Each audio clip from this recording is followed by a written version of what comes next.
Ladies and gentlemen, the Lou Holtz Upper Ohio Valley Hall of Fame, established in 1998, 10 years after the coach, an East Liverpool native, led the Fighting Irish of Notre Dame to that unblemished record and the national championship. They're getting ready because June 13th, Florian Hall in Steubenville, it's another edition of their award-winning Hall of Fame dinner, and we're going to talk about some of those that are going to be enshrined and a bit of the history of the man that is Lou Holtz and his best friend, the really mentor, the proprietor of this, along with some great people at the Ohio Valley Hall of Fame, which of course is in the namesake of Lou Holtz in East Liverpool. Ladies and gentlemen, the one and only Digger, as in Frank Dawson. This place is incredible, and I've shown so much of it in the past, but I don't even know where to begin. You have to have a couple of warehouses of stuff you haven't even got in here yet. We're to the point now, Rob, where we're turning things down, and we just acquired, and you haven't even seen this yet, I'll show you. Kelsey Hedrick, local police officer, has provided us with his recreation room, which was 2 pinball machines, a jukebox, a bowling machine, a cigarette machine, a candy machine, a gas pump. I just go on and on. It's all in our new redesigned 50s room, transportation area in the basement. So, and we also acquired all of the memorabilia we could from the now closed St. Aloysius School, where Coach Holtz was graduated in 1950 from the 8th grade, and Mike Salderback and Dave Hill kindly volunteered to bring what they could up here. So we have a complete St. Aloysius room, yearbooks, pictures, statues, just everything you could imagine. So, and we even picked up along the way a talking mummy. So I'm going to try to scare you with that here in a little bit. Listen, Rosemary Makel is shooting this on the Samsung Galaxy 7, so I want to make it quick because the way she's holding her arms, she could end up on the injured reserve list because I don't want to make this too long for her. We'll begin, though, with the late Calvin Jones out of Steubenville, a gridiron great. Tell me about this guy. Well, Calvin Jones was graduated from Steubenville, Big Red High School. He went to the University of Iowa, where he received the Outland Trophy, which, of course, designates the outstanding college lineman in the country. Unfortunately, was killed following his senior year. He had gone to Canada to play professionally, and in a plane accident in Canada, the body was never found of Calvin. But he is a legend at Big Red and really at the University of Iowa and beyond. A gentleman that I first heard about many years ago from the great Bob Duffy, years after he was the sports editor at the Nutting newspaper, the same people that own the Pittsburgh Pirates, the great Nutting family, East Liverpool Review, Bob Duffy, and that is the late general. Of course, we're talking about Bob McCoy. Tell me about him. Bob, one of 4 officers from East Liverpool, Ohio, who reached star rank, became a general in the Air Force, commander of the Wright-Patterson Air Force Base, and a great athlete, not only as a football player, but even more so probably as a basketball player. He was appointed to West Point, where he became captain of the basketball team. So Bob McCoy, sadly both he and Calvin Jones are deceased, but we're going to have their families here, and we're just proud to be inducting both of those gentlemen. A sculptor in the mind's eye. One could only understand how they get to be so great, and he is one of them, Jerry McKenna. Jerry, a retired Air Force officer, before he even discovered that he had the ability to be a sculptor. He said, however, the first time he put his hands on the clay, he realized that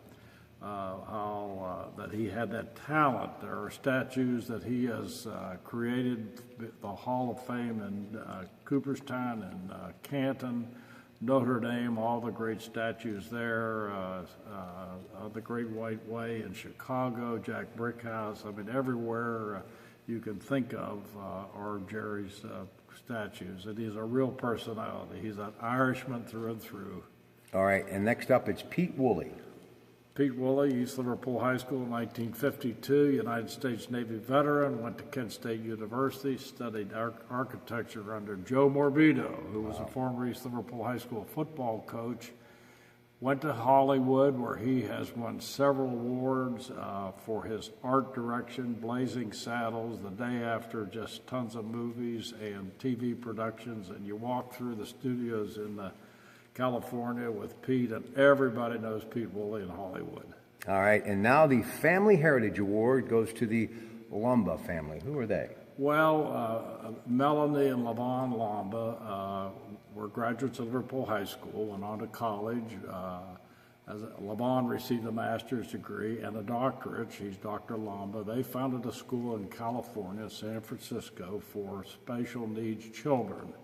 These are children that just don't quite fit into the public school system, perhaps because of some family issue or some intelligence issue, and their school on Bush Street in San Francisco been a great place to visit because they've taken these special needs kids and just done a remarkable job with them. Not only do you have the incomparable Lou HOLTZ, who I've only followed maybe a half a dozen times in my life, and that's half a dozen too many, because once he gets a hold of the audience, it's all over. No one does it better. He will be speaking as he always is. But a gentleman that I interviewed many years ago while he was in the back of a cab in the great city of Philadelphia, the 107th mayor, one of the bravest and heroic Americans I have ever known, Rudy Giuliani, of course, former mayor of New York, is headed to Wintersville to be your keynote speaker. He'll be here at St. Florian Hall, as you say, June 13th, and he'll be our keynote speaker and be named our Distinguished American and receive that award. And everyone knows Rudy, and we just heard from him today. He's anxious to get here, and he wants to try to work in 18 holes while he's here with Lou, which will cost him money. Just a suggestion, he might be, I think, a great vice presidential candidate for Donald Trump, something he should think about. That's just my opinion. All right, tell everybody about this wonderful, wonderful event and how it benefits a whole lot of people. Well, we've had it, this is our 18th event. Each year we do recognize people from the Valley, business, industry, entertainment, medicine, and we're just real pleased, particularly because of the scholarships which Coach HOLTZ funds. They amount to a $30,000 grant from him, and also the teacher grants, which are in the neighborhood of $20,000 to $25,000 for outstanding teachers in the Upper Ohio Valley who have gone above and beyond. So we're very proud and really honored that he would choose to do that. And of course, for 2 days, this is really a madhouse with him here and now Giuliani and the other people. And of course, we have Derek Wolfe coming in. Right, Super Bowl member of the Denver Broncos, Beaver Local graduate. And we're going to present Derek with an award, and also the Mojo Foundation for their charitable efforts here in the Valley. Now listen, there are always just a few, and I mean few at this time of year for this event, so the best way for people to get their hands on the ticket, which is definitely worth the $150, how do they do that? Well, they can contact the HOLTZ Hall of Fame here, 386-54423, area code 330. Best bet is probably to come in here because we're gonna be beyond the limits of sales. But that would be the best. Listen, he's got more stories about HOLTZ and Regis Philbin and some movers and shakers. I just have one. Play-by-play, 20 years in this town. I'm getting ready for the East Liverpool Oak Glen rivalry game, 1988, year of the national championship. And I said, you know, I was a whole lot hungrier back then. I want Coach HOLTZ.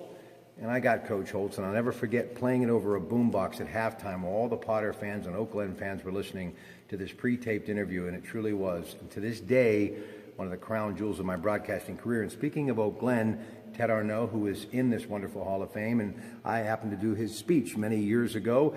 His son recently named Ted Arnott Jr. the new head football coach at Oak Glen. That's right. So it's all good in my little place that I call East Liverpool, and of course the Upper Ohio Valley Hall of Fame namesake, the great Lou HOLTZ. Have a good day, everybody.